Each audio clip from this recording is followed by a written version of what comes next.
Hello guys, good morning. Tignan natin itong isang blender na nakakaksak siguro sa 220 to 110 lang ito. Yan. So wala siyang continuity, naka-switch na ito. Nandito yung switch niya pag pinihit mo. Yan. So, wala siyang continuity. Hawak ko lang yan.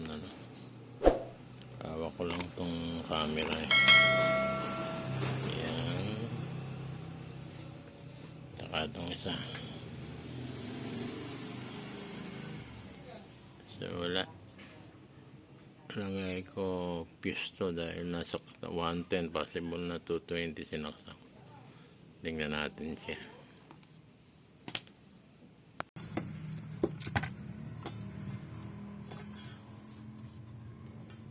So tingnan natin yung switch kung saan ang galing. Ito dito nagpupush siya.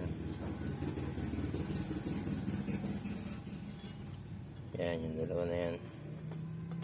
Ang line to sa switch. Tignan natin yung switch kung tutunog o hindi.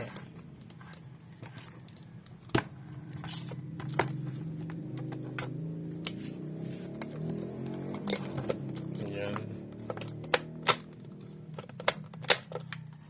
Guys, ito ang switch na banda rito. Ito, nandito may spring tsaka magpupush siya. So, nandito siya. Yung pinaka, niya, yung pinaka-contil niya. Yan ang magpupush sa switch dito. Yan, nagagalaw to. Yan. Yun. So, pag clockwise mo, mag-activate ang switch. Yan natin yan. Natutunog siya.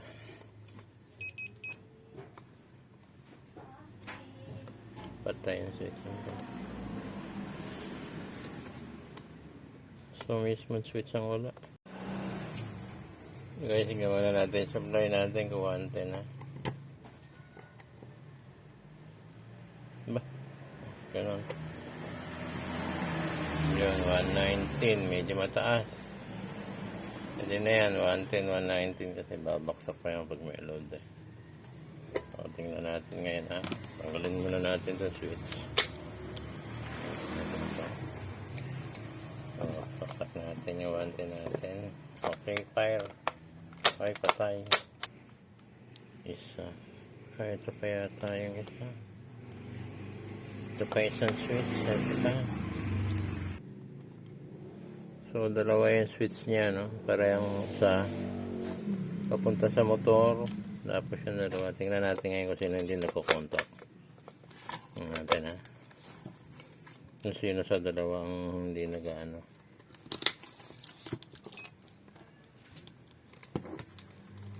Parehong linya meron eh.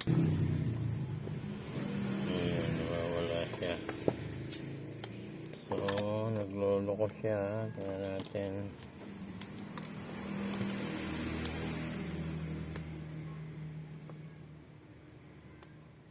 Ito, nawawala siya. Nasa main line.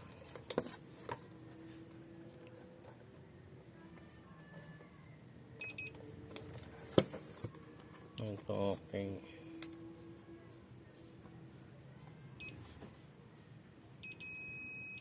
So, itong itong isang nagmamalfunction, wala. So, tulak mo lang ng konti, magkakaroon siya. Tingnan. Guys, ang gawin natin dahil sira itong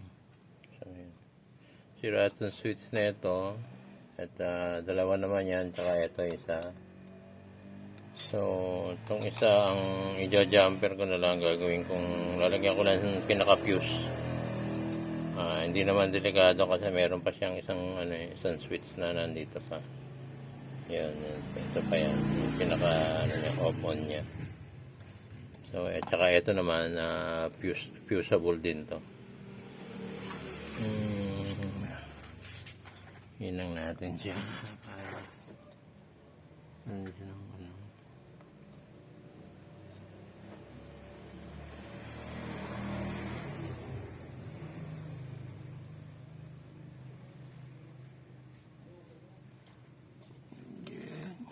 Kita ba? Kita. Yan.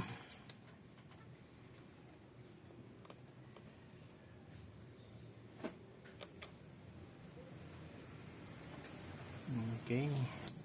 So, testing natin ngayon. Natin kung andar. Yan yung 110 ko. Pakpak natin yung 110. Ito. 110. Lagyan natin ito at baka magkabutan.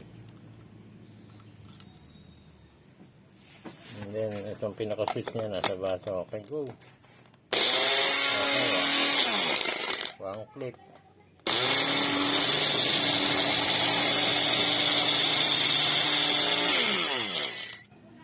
Medyo may konting siklab dahil siguro apekto nung pagkasaksak ng 220. So guys, hanggang dito na lang tayo. Okay na ito.